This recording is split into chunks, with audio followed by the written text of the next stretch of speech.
कृष्णा। ये संसार में हम लोग सुख भोगने के लिए जो इच्छा है, वासना है, ये हमारा असली दुख का कारण है। हम लोग दुख सोचते कोई दूसरे के माध्यम से हो रहा है, दुख के कारण दूसरा है, किंतु वास्तविक दूसरा नहीं है, दुख का कारण अपने स्वयं है। और दुख कारण क्या स्वयं है? हमारा जो वासना इच्छा है, सुख भोगने का जो इच्छा है, वासना है, वही हमारा दुख का कारण। इसलिए हम इस संसार में सुख भोगने के लिए चाहते हैं, तरह तरह सुख भोगने के लिए चाहते हैं, इंद्रिय जनित सुख भोगने के लिए चाहते हैं, मन द्वारा सुख भोगने के लिए चाहते हैं। और वो सुख के पीछे हम लोग को कठिन मेहनत करना पड़ता है, कठिन तपस्या करना पड़ता है। ये भी जो दुख है, तपस्या करना, मेहनत करना, ये भी जो दुख है, कष्ट मिलता है। और ये दुख के कारण होता है हम लोग सुख का जो इच्छा है, इच्छा है, वासना है। और ये जीवन में अंत में शरीर छूट जाता है, किंतु दुख माने सुख का वासना खत्म नहीं होता। ये दिन प्रतिदिन बढ़ता रहता है।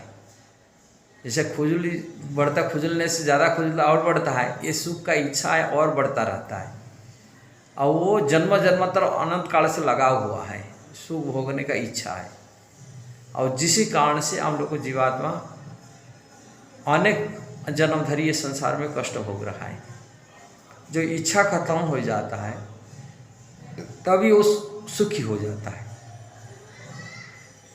दुख सुख भोगने की जो इच्छा है, वो हमको दुख में उसके सुख क्या मिलेगा, उससे दुख, बहुत दुख उठाना पड़ता है। किंतु ये इच्छा वासना कैसा खत्म होगा? ये सुख भोगने का जो वासना तभी खत्म हो पाएगा कृष्ण की भजन करने से, कृष्ण भक्ति करने से, और दूसरा कोई उपाय नहीं।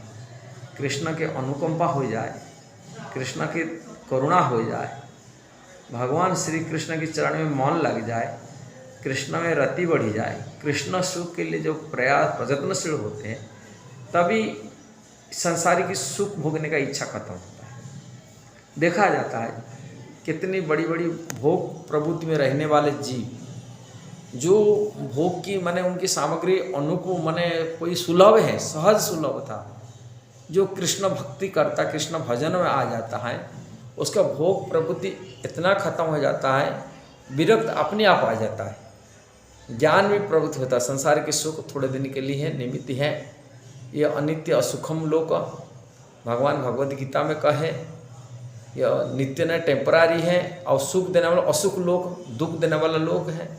यहाँ सुख ज्ञान भी हो जाता है, वो सुख, और इससे विरक्त हो जाता है। इसलिए यदि वास्तविक संसार सुखी होने के लिए कोई चाहता है, उनको सुख भोगने का वासना को खत्म कर दे। और सुख भोगने का जो वासना कैसा खत्म होगा? कृष्ण में यदि मन लगता है। कृष्ण में मन कैसा लगेगा? कृष्ण के नाम जप करने में, हरे कृष्णा कृष्ण कृष्ण हरे हरे, हरे राम राम राम हरे हरे। कलिकाले नाम रूपे कृष्ण अवतार, कल युग में नाम के रूप में भगवान कृष्ण के अवतार है, कृष्ण है। और ये नाम को जप करते करते विरक्त हो जाता है, भोग वासना खत्म हो जाता है, और कली का कलमश से मुक्त हो जाता है। और जब कली का कलमश से मुक्त होता है, वो कृष्ण में रति प्रेम पैदा हो जाता है। यही है इसका तरीका है। यदि आपको अच्छा लगा, जरूर इसको शेयर करना, सब्सक्राइब करना, लाइक कमेंट करना। हरे कृष्णा।